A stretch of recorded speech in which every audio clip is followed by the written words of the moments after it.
Você é uma prova viva? Nós podemos ser dia a dia a prova viva de que Deus existe, de que Deus transforma.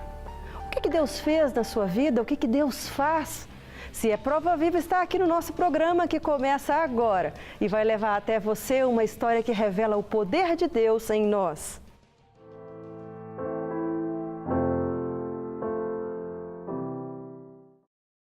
Você consegue imaginar uma criança de 3 anos experimentando cerveja e aos 5 ficando bêbada pela primeira vez na vida?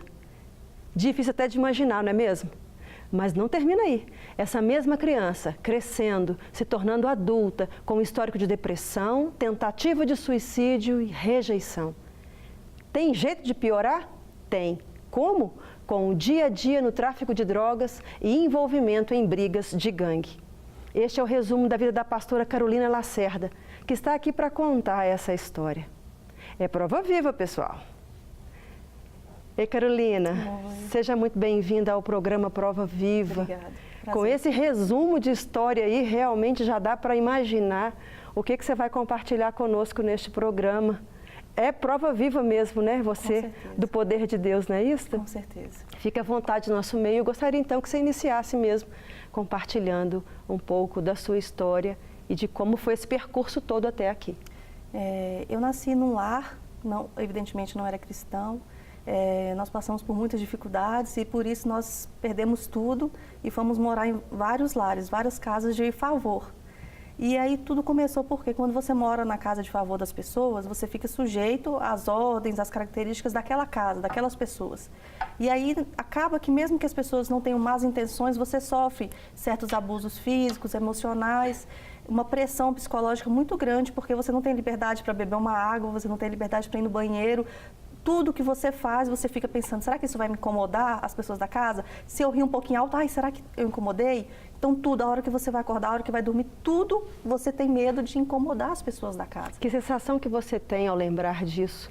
De preocupar em gerar incômodo para as pessoas que estavam te fazendo um favor em te receber na casa delas? Durante muitos anos eu ainda sentia o estresse pós-traumático mesmo, né? Essa sensação mesmo de incômodo.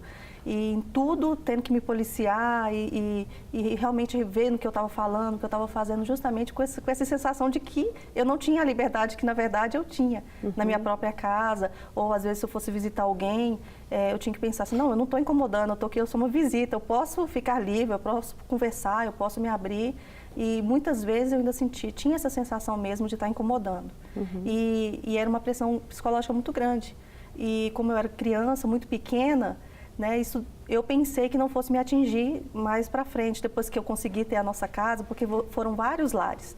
E foi até que num desses lares que me deram bebida alcoólica, né? Pela primeira vez aos 3 anos, e aos 5 anos eu já me embriaguei mesmo, dado por um adulto, em uma dessas casas que eu morei de favor. E qual que era a ideia? Ou a pessoa que estava ali nesse ambiente, ela estava todo mundo numa festa e aproveitou e deu aquele golinho para uma criança beber?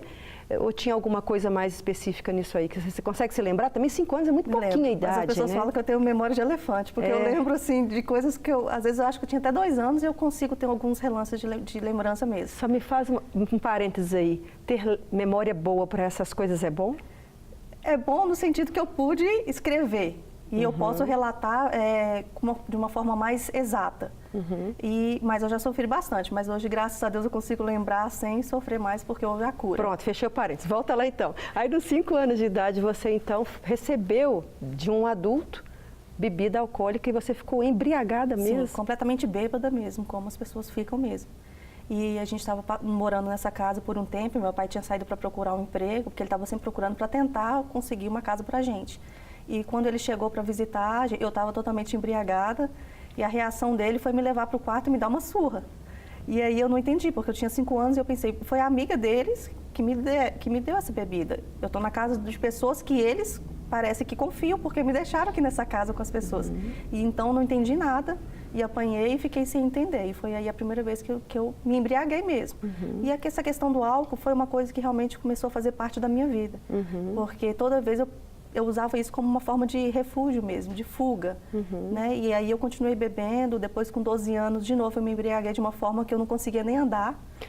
muito, muito embriaguez mesmo. Só para eu entender um pouquinho, seus pais estavam separados e você estava morando de favor na casa de pessoas. Aonde estava sua mãe e aonde estava seu pai? Seu pai foi te buscar e te encontrou embriagado, mas ele estava onde? Não, na verdade eles eram casados. Ah, sim. Só que nós não tínhamos um lar. Então a gente ia morando de favor na casa das pessoas. Toda, a família toda, inclusive. Eu, meu pai e meus irmãos, todos juntos. Ok. Né? Mas às vezes meu pai tentava viajar para um outro estado ou ficava fora tentando procurar um emprego para conseguir alugar uma casa para a gente morar junto. Entendi. E nesses momentos ficava minha mãe, meus irmãos e eu, mas eram todos juntos. E então eu entendo, depois que eu cresci, eu comecei a entender que realmente era um fardo para as pessoas da casa também, aguentar 5 pessoas dentro da casa deles, assim, crianças, 3 crianças pequenas, nós tínhamos idades muito parecidas. Então a gente queria brincar, a gente queria ter a nossa liberdade de criança, viver a nossa infância, e a gente não podia. E eu entendo que cansava eles realmente, e aí passava um tempo que eles expulsavam a gente, porque eu acho que meus pais, de vontade própria, eles não saíam porque eles não tinham para onde ir. Então, chegava ao ponto realmente deles expulsarem a gente e a gente ter que sair e procurar um outro lugar. Como que um pai informa para 3 crianças que aquele ambiente em que ela viveu por um tempo, agora já não podia mais viver, que tinha que arrumar um outro lugar para poder viver? Como é que funciona? Como é que essa sensação Você tinha entendimento dessa rejeição? Você tinha compreensão de que estavam sendo colocados para fora? Sim, eu tinha essa compreensão exata, por eu ser a filha mais velha também, eu acho que a gente absorve muito mais. Eu vejo que meus irmãos, assim, nessa questão dessas mudanças, dessas dificuldades financeiras, eles não sofreram tanto porque eles não tinham essa percepção. Mas, por exemplo, em uma dessas casas que a gente estava, a maioria das pessoas tinha uma condição boa, porque senão eles nem conseguiriam nos abrigar, 5 pessoas ali morando, né? Então, eles tinham uma condição melhor de vida e aí a gente se sentia muito inferior. Eu me sentia muito, muito inferior, porque eles tinham, né, a família, eles tinham brinquedos, eles tinham móveis, eles tinham tudo. A gente só tinha as roupas do corpo, praticamente, que foi o que a gente trouxe quando a gente saiu da nossa primeira casa que a gente teve. Então, a gente não tinha nada, a gente não tinha bem algum, nem brinquedo, nada, nada, nada. Então, você foi caminhando até os 12 anos ainda envolvida com bebida alcoólica, por ter iniciado num histórico desde muito cedo. Sim. Você ficou embriagada novamente aos 12 que você estava contando. Isso. E só para concluir, eu lembro de uma vez que era mais ou menos meia-noite, meu pai não estava em casa e a gente estava na casa de uma dessas pessoas. E meu irmão chegou perto da filha do dono da casa. Eles deram um beliscão no meu irmão e falou que a gente tinha que sair daquela casa imediatamente. Era mais ou menos meia-noite e a justificativa foi que a gente não podia chegar perto dos filhos deles porque nós tínhamos doenças. E, na verdade, a doença era a pobreza que nós tínhamos e eles não queriam que a gente se misturasse com os filhos deles, se sentasse muito próximo ou sequer tocasse. E aí era mais ou menos meia-noite, minha mãe ligou para o meu pai que a gente tinha que sair daquela casa naquele momento. E a minha irmã mais nova, ela estava com 1 ano, ela estava queimando de febre. Eu lembro que eu usava um pijaminha, uma camisolinha rosa, eu lembro até hoje da camisolinha. E minha mãe falou assim, olha, vocês precisam trocar de roupa porque a gente vai ter que ir embora daqui. E eu não entendia muito bem, mas eu via nos olhos deles, dos meus pais, o sofrimento. Eu lembro da gente descendo do elevador e eu pensando, para onde será que a gente vai agora, meu Deus? Será que eles sabem para onde que a gente está indo? Será que eles têm noção? E eu me lembro da gente atravessando aquela rua e meu pai foi até um orelhão. Naquela época não tinha celular, ele foi até o orelhão e ligou para um amigo e falou assim, olha, eu estou com meus filhos aqui, já é mais de meia-noite, a gente não tem para onde ir. E esse amigo nos acolheu num apartamento vazio que ele tinha, que estava vago para alugar. Ele falou assim, vocês podem ficar lá por um tempo, porque depois eu vou alugar. E nós fomos, não tinha móveis nesse apartamento, não tinha nada. Então não tinha como comer, não tinha nada. Nós conseguimos um colchão e dormimos os 5 juntos no colchão por uns dias. Qual a sensação e o sentimento que você tem, em resumo, de toda a sua infância? Quais as emoções que mais ressaltam para você quando você se lembra da sua infância? Eu me lembro muito dessa questão realmente de sensação de inferioridade, o que trouxe uma baixa estima muito grande. Eu sempre me senti muito inferior, indigna das pessoas, indigna dos sentimentos. Eu sempre tive que trabalhar muito isso. Inferior mesmo no trato com as pessoas, sempre achando que eu não daria conta, que eu não conseguiria. E até na adolescência, na fase adulta, eu sempre achei que eu não conseguiria concluir as etapas da vida, que eu não conseguiria estudar, que eu não conseguiria realmente ter uma vida normal como as outras meninas da minha idade. E eu tive essa luta grande para conseguir conquistar aquilo que o Senhor colocava no meu coração que Ele iria me dar.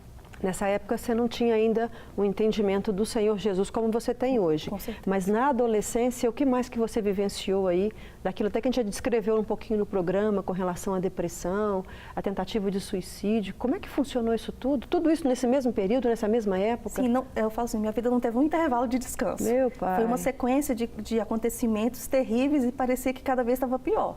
Eu falo assim, eu estava num abismo, chamando outro abismo e chegava num ponto que eu parecia que era o fim e ainda vinha mais coisa pela frente, sempre tinha algo a mais, né? Então, quando eu estava com 12 anos, eu me embriaguei novamente ao ponto, assim, realmente de um estado lastimável, de ficar naquele estado, assim, terrível, que os meus pais até olharam e falaram assim, não é possível. Mesmo assim, mesmo eu ter chegado em casa, eles terem me visto daquela forma, eu acho que eles não perceberam que algo muito ruim estava acontecendo comigo. Carolina, aonde que arruma dinheiro, desculpa, para poder beber e embriagar se era alguém tão pobre? Nessa época, na verdade, a gente já tinha conseguido alugar a nossa casa, com os 12 anos. A gente morava de aluguel, a gente era pobre, mas não tanto quanto a gente era antes, a ponto de ser miserável. Mas na minha rua lá, o pessoal estava fazendo uma festinha. E me convidaram, meus pais tinham saído de casa, eu falei, vou aproveitar e vou sair, eles não vão nem saber, né? E achei que ia sair, voltar e estava tranquilo. Então, na verdade, eu não paguei nada para ir nessa festinha, né? Lá eles sempre têm aqueles amigos, né, que te oferecem tantas coisas, então eles me deram bebida à vontade, eu bebi tudo que eu quis, sem custo nenhum. Mas na hora de ir embora, que eu me levantei para ir embora, eu não conseguia nem andar. Eu fui cambaleando, eu não sei nem como é que eu chego em casa, eu tenho relances, né, realmente das lembranças, e cheguei em casa, eu passei muito mal. Minha mãe teve que me dar banho para me trocar daquelas vestes sujas, realmente, porque o quarto, então, ficou naquele estado. E foi uma situação muito lastimável mesmo. Então, eu estava com 12 anos.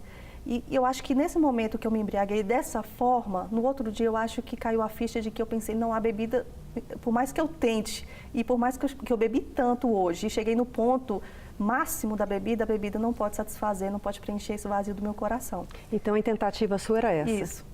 De fazer a bebida ocupar um espaço e um vazio que tinha lá. O vazio tinha qual nome? Hoje eu sei que é Deus, né? Que eu precisava preencher. Não, mas na época você não queria Deus. Na época você queria preencher um vazio, chamava de quê?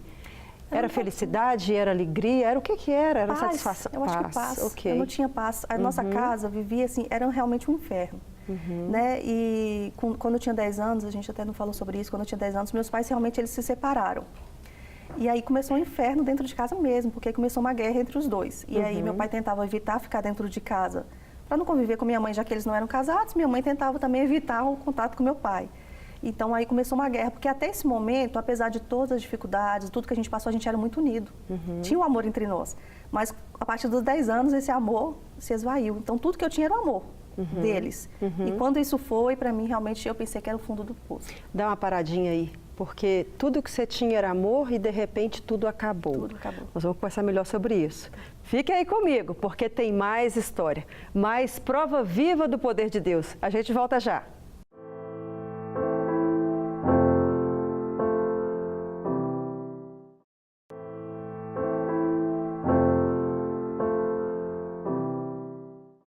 Estamos de volta com a história da pastora Carolina Lacerda. Durante os primeiros 24 anos de vida, ela viveu situações muito fortes. Situações realmente fora de uma vida considerada comum, de uma vida dita normal. Carolina, vamos continuar então a sua história, onde você parou na situação dos seus pais, né? Isso. Da questão do amor, do afeto, daquilo que foi embora. Isso. Conta um pouquinho mais. Por mais que a gente tivesse passado por todas essas situações difíceis, financeiras, e tivesse passado a morar na casa das pessoas de favor, e tudo isso foi muito difícil, constrangedor e opressor, nós tínhamos um amor muito grande entre nós. Então, eram os pais, os filhinhos ali vivendo, parece que lutando contra o mundo, todos contra nós e nós contra todos. E tinha aquela união, nós sempre fomos muito unidos e nos apegamos ainda mais nessas situações. E quando eu tinha 10 anos, meus pais se separaram. Então, aquilo que nos unia, aquilo que era a única coisa que a gente tinha de bom na vida, que era uma coisa que eu podia falar, eu não tenho nada, eu não tenho brinquedo, eu não tenho roupa, eu não tenho casa, mas eu tenho os meus pais e os meus irmãos, nós temos um ao outro. De repente, isso desceu pelo ralo. E aí, a partir desse momento, com 10 anos, eu comecei a entrar em depressão profunda. Então, aos 10 anos, eu entrei em depressão. E criança entra em depressão? Pois é, exatamente. Naquela época, não se ouvia falar. A gente não tinha noção de que uma criança entraria em depressão. E eu me sentia estranha, me sentia mal com aqueles sintomas da depressão, mas eu não tinha a mínima noção do que era que eu tinha. E às vezes eu pensava, meu Deus, será que eu nasci com algum distúrbio mental? Será que eu sou louca? Será que eu tenho que ir para um hospício? Será que um dia meu pai vai ter que me internar? Porque eu não sou normal como as outras pessoas. Tem alguma coisa diferente em mim. E eu não fazia ideia do que era. E meus pais também não enxergavam, eles não tinham essa noção. Por falta de conhecimento mesmo. Então, com 10 anos eu entrei em depressão profunda. Aos 12 anos foi quando eu me embriaguei, que eu falei que eu me embriaguei dessa forma muito forte mesmo, uma embriaguez terrível. E aí eu vi que a bebida não era suficiente para preencher esse vazio que eu tinha dentro de mim, me trazer paz e também trabalhar essa questão dessa tristeza profunda que eu tinha a ponto de achar que eu estava ficando louca. E aí eu tentei suicídio pela primeira vez aos 12 anos. Eu tomei uma quantidade de comprimidos e eu me lembro que era à noite, eu deitei e eu pensava, tomara que eu não acorde. O que eu mais esperava mesmo é que realmente eu morresse durante aquela madrugada. Você tinha consciência mesmo que era um suicídio, Sim. que realmente não queria mais viver? Sim. Tinha perdido a graça pela vida? Totalmente. Já fazia 2 anos que eu ficava trancada dentro de casa, de noite, num quarto escuro, e vivendo uma vida totalmente paralela à sociedade e também à minha família. Eles não sabiam que eu vivia uma vidinha totalmente paralela, com pensamentos totalmente diferentes dos deles. Meus pensamentos eram, enquanto meus irmãos estavam brincando na rua, eu estava pensando em pensamentos de morte e em, Senhor, se eu me matar, será que eu vou para o céu? Será que eu vou para o inferno, Senhor? E eu lembro do inimigo falando no meu coração, se você morrer hoje, você vai estar em paz, tudo isso vai ter acabado, você vai estar bem, faz isso, toma esses remédios. E eu pensava que às vezes eu era o problema da família, eu trazia discórdia para a família, talvez por achar que eu tinha esses problemas mentais, eu achava que talvez eu trouxesse desarmonia. Então eu pensava, talvez se eu não acordar amanhã, eles vão ser felizes sem mim. Então, com 12 anos eu tomei e eu pensava realmente que eu não visse o amanhecer, que eu esperava que quando eu fechasse os meus olhos, eu abrisse meus olhos, eu estivesse com Deus lá em paz, feliz, alegre, toda aquela dor tivesse passado. E quando amanheceu, eu estava viva, eu passei muito mal durante a noite, muito mal mesmo, vários sentimentos diferentes dentro do corpo. Até pedi minha mãe para me levar ao médico, mas não falei o que era, porque eu tinha muita vergonha de falar o que passava no meu coração. E quando eu acordei, foi uma sensação de alívio, mas de muita frustração também. Foi até um misto, porque eu falei assim, eu queria tanto ter morrido, eu não morri, e agora o que eu vou fazer? Eu preciso me matar. E aí eu continuei nessa tentativa mesmo de suicídio, por várias e várias vezes eu tentei, e uma coisa que aconteceu também com a questão da separação dos meus pais, que minha mãe começou a beber bastante e se tornou uma alcoólatra. Então, mais uma coisa, por isso que eu falo que sempre uma coisa foi desencadeando a outra. Nada, não tinha paz, nada teve aqueles momentos de alívio durante a minha vida, não. Então, minha mãe começou a beber bastante, ela se tornou alcoólatra e a gente começou a ter um problema com rejeição. Ela começou a ter... Eu me sentia rejeitada, talvez ela não sentisse que estava me rejeitando, mas era o que eu sentia naquele momento, uma rejeição muito grande da parte dela. Eu era a filha mais velha e eu sei que ela lutava pela atenção do meu pai, era o esposo que ela tanto amava e no momento, né, estava indo para a rua, estava indo viver a vida dele e ele me dava muita atenção por eu ser a filha mais velha e eu acredito que ela queria atenção para ela, a atenção do meu pai, do homem, do marido dela, né? E aí eu comecei a sentir uma rejeição muito grande pela minha mãe e foi um processo também muito longo para eu trabalhar essa questão da rejeição para mim, que já tinha, né, estima tão baixa, já tinha tanto problema de complexo de inferioridade, já tinha todas essas situações que eu tinha vivido, e aí começou dentro da minha própria casa, eu ter essa sensação realmente de inferioridade e de desmerecimento do amor, eu sentia que realmente que eu não era merecedora do amor, e que se eu não estivesse ali, eles seriam felizes sem mim. E aí eu tinha mais certeza ainda, eu falei, se minha mãe, ela tem tanto problema comigo, e ela sofre, ela bebe, talvez se eu não estiver aqui, ela vai parar de beber e ela vai ser feliz. E aí eu vivia nesse processo de autodestruição. E aí eu passei por um momento também de revolta, depois de tudo isso. Eu me revoltei, eu pensei, já que eles não me amam, já que eles não me enxergam, porque eu queria, por dentro eu gritava, me enxerga, vê que eu estou tentando me matar, vê que eu estou sofrendo, e eles não viam. Então eu sofria muito. Isso é um alerta bom para quem está em casa também, né? Às vezes a criança está tendo ações agressivas e a pessoa acha que é rebeldia. Com certeza. Às vezes são gritos que a alma está dando, pedindo socorro. Pequenos sintomas, você tem que reparar nos pequenos sintomas, né? Eu dormia muito, eu não tinha vontade de sair para a rua, eu não tinha vontade de ficar com meus amigos, com meus coleguinhas. Então, pequenos sintomas que os pais podem observar para ver se realmente aquela criança está com algum problema realmente de depressão. E depois eu passei um período de revolta e tentei me matar de outra forma.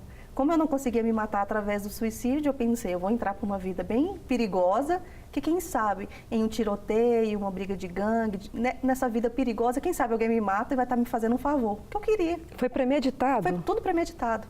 Eu pensei, se eu não consigo me matar, então as pessoas falavam comigo, você não sabe que essa vida é perigosa? Que você pode acabar morrendo? Eu falei, mas é exatamente isso que eu quero. Se eu não consigo morrer, se eu morrer na rua por um tiro, alguém me matar, para mim... Foi alguém que me matou, não fui eu que tentei. Para mim vai ser ótimo. Que pensamento terrível, louco, né? Louco. E eu tinha muito medo de não ir para o céu. Então eu pensava, se alguém me matar ainda vai ser melhor, porque mais chance de eu ir para o céu do que se eu me matar, né? Então eu tinha esse pensamento. Era tudo muito calculado, friamente calculado.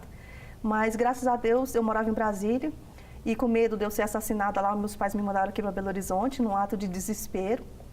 E aqui eu conheci o Senhor Jesus. Um amigo aqui me convidou para ir à igreja, a Lagoinha, no ano de 2000. E quando eu entrei lá, eu vi que realmente era o amor. Eu vi aquelas pessoas adorando a Deus, orando, e aquela música, e tudo aquilo, tudo mexeu comigo, assim, sabe? Eu falei assim, gente, Deus existe, e Deus está aqui. Essas pessoas, elas conhecem a Deus e elas precisam me falar como.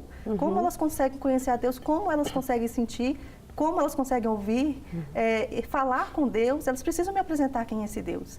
E a partir daí eu fui buscando e fui conhecendo mais e mais o Senhor. Toda essa história eu escrevi, né, coloquei nesse livro, porque é uma história muito grande, são muitos acontecimentos. Entre esses fatos que eu te falei, tem muita coisa. Eu imagino São que só de você longos contar anos. aqui de forma bem sucinta, Bem né? sucinta. Já deve ter um desmembramento de cada um desses assuntos, Sim, né? o que Do levou ao envolvimento, quê? O que do levou ao envolvimento quê? das drogas, do envolvimento nas gangues, e várias coisas, né? Porque aí eu posso explicar direitinho, né? No livro eu explico direitinho o que levou ao quê. E também é um alerta, né, realmente desses pequenos sinais, esses pequenos sintomas que as pessoas podem ao seu redor estar passando e você não está percebendo, para você poder ajudar essas pessoas. Ô Carolina, mas quem está aí, às vezes, assistindo, às vezes, nossa conversa, pode falar assim, quanta mazela essa moça passou?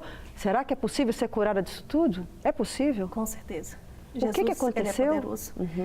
Eu tive um longo processo de cura e etapas, né? Então, por exemplo, o perdão.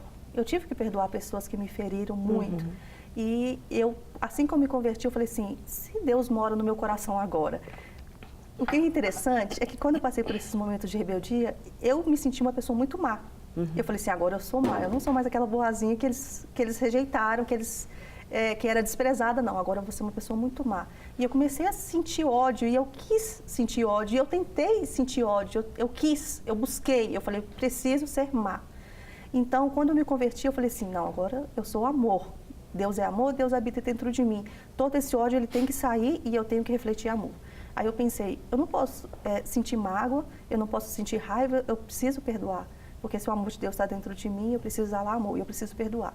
Então foi um processo, a cada dia Deus ia me mostrando o que precisava ser trabalhado. A questão do perdão, depois Ele foi me mostrando quem eu sou realmente nele, e Ele me mostrou que realmente eu sou a filha amada, e Ele me mostrou que mesmo quando eu me sentia sozinha, eu não estava sozinha, Ele estava lá comigo. Isso tudo está descrito no livro? Está tudo descrito no livro, detalhadamente. Mostra melhor para nós esse livro, fala como que a pessoa pode adquirir, um contato que pode fazer contigo também, porque eu acredito que pessoas podem, ao lê-lo, se descobrirem também em algumas situações e buscar ajuda também, um aconselhamento, uma orientação, já que você é pastora. Sim, claro. Hoje você é pastora, casada. Sim, claro, meu marido é pastor também. Isso. Estamos ali firmes na igreja, a família toda, tenho 2 filhos. E trabalha no Ministério de Consolidação. Ajudando outras pessoas. Nós acompanhamos hoje mais de 100 pessoas. Esse livro, ele já está nas principais livrarias do país, na Leitura, na Saraiva, mas tem também lá na Seara, lá na Lagoinha. E também pode ser comprado pela internet no meu site, www.carolacerda.com.br, ou pode também entrar em contato comigo pelo WhatsApp, 31 99743 3088, que aí a gente pode marcar também de estar encontrando, e a gente, para conversar também, eu recebo muitos testemunhos já do livro, testemunhos dos programas que eu fui, das pessoas que souberam do meu testemunho, da minha história mesmo, testemunhos de pessoas que realmente foram edificadas e que estão tendo esperança na vida. Eu penso assim, sabe, Carolina, que isso aí hoje, até nesse programa, é apenas uma pincelada daquilo que você vivenciou, e também daquilo que Deus fez na sua vida e ainda não está escrito no livro que Deus ainda vai fazer. Com certeza, né? verdade. Mas eu agradeço você ter vindo ao programa, ter compartilhado a sua história. Imagino que passou um processo de cura muito grande mesmo para conseguir chegar hoje do jeito que você está saudável, feliz, em paz, né, com Jesus? Com certeza. Achou a paz? Nossa, achou demais, né? E aí as pessoas, então, que desejarem, né, saber um pouco mais, tem o livro, tem os contatos que você deixou também. Muito obrigada, viu, querida? Que Deus te abençoe e te fortaleça cada vez mais. Obrigada pela oportunidade. Obrigada. Eu quero aproveitar para você de casa e deixar, então, uma mensagem em cima dessa história linda, pesada, difícil, mas que tem um final feliz. Em Jeremias 29:11 fala assim: porque eu bem sei os pensamentos que tenho ao vosso respeito, diz o Senhor, pensamento de paz e não de mal, para vos dar o fim que esperais. Como a história da Carolina, as assolações que são desencadeadas no percurso da vida humana, ela tem um poder enorme de paralisar qualquer pessoa, tanto no nível emocional, no nível intelectual, nos relacionamentos e muitas vezes até no nosso físico. Diante de uma história como essa, tão intensa, em dissabores, é rápido eu concluir algo para o mal. Só vai dar coisa errada, só vai dar coisa ruim. O que pode vir de bom de uma pessoa dessa? O que pode sobrar de alguém que passou por tantas angústias e tantas tristezas? Será que um dia ela vai ser feliz? Será que ela vai conseguir resgatar a dignidade de colher só o que ela plantou? Porque boa parte da vida dela, ela colheu só o que os outros deram para ela. Ela foi resultado da crença, do comportamento e da maldade que existe dentro de todos aqueles que não são conduzidos pelo amor de Jesus. E aí entra a diferença gritante entre como as pessoas nos veem e como que Deus nos vê. Muitos podem nos ver e não crer em nada, além do que os olhos deles estão contemplando. Não imaginam no que podemos nos tornar. Mas Deus não nos vê como o mundo vê, porque é Ele quem tem a verdade a nosso respeito. Nos piores dias de vida da Carolina, eu imagino que ela esperava, ela desejava um final melhor para a sua história. Mas o que estava à sua volta não dava indício nenhum de uma melhora. Somente quando o Senhor, poderoso para escrever novas histórias, entra na vida dela, é que a esperança de um final feliz realmente se firma. E você pode estar aí olhando à sua volta e não enxergando nada além de caos. Mas permita hoje que o Senhor se revele a você como um Deus de amor. E que com os pensamentos de paz que Ele tem a seu respeito, te mostre o fim que você espera. Você também pode ser prova viva desse amor, dessa mudança de vida. Confesse o Senhor para Ele os seus sonhos. Ele é mestre em realizar. Não perca a oportunidade de compartilhar com o Senhor as suas dificuldades, de compartilhar com o Senhor as suas necessidades, porque mesmo que alguém diga algo diferente para você, é o Senhor quem tem a verdade a seu respeito. As dores, elas machucam, elas acabam, elas podem até atrapalhar o seu futuro, aquilo que você vai se tornar, com como você vai se relacionar com pessoas, a confiança que você terá no marido, a doação para um filho, a confiança até em Deus. Mas Ele é poderoso para te curar. Ele é poderoso para poder dizer que você tem chance e que tem uma esperança boa para você. Amém, querido? Eu aguardo você aqui comigo na próxima semana para mais um Prova Viva. Deus te abençoe.